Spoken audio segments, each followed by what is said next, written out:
ठेला बेचही अकेला काहे छौरी बोल गे। लइका ठेला बेचही अकेला काहे छौरी बोल गे। छठी मैया के मेला में बेचही नारियल गोले गोल गे। छठी मैया के मेला में बेचही नारियल गोले गोल गे।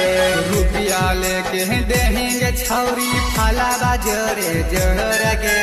रुपया लेके देंगे छौरी फलावा जोरे जोर गे।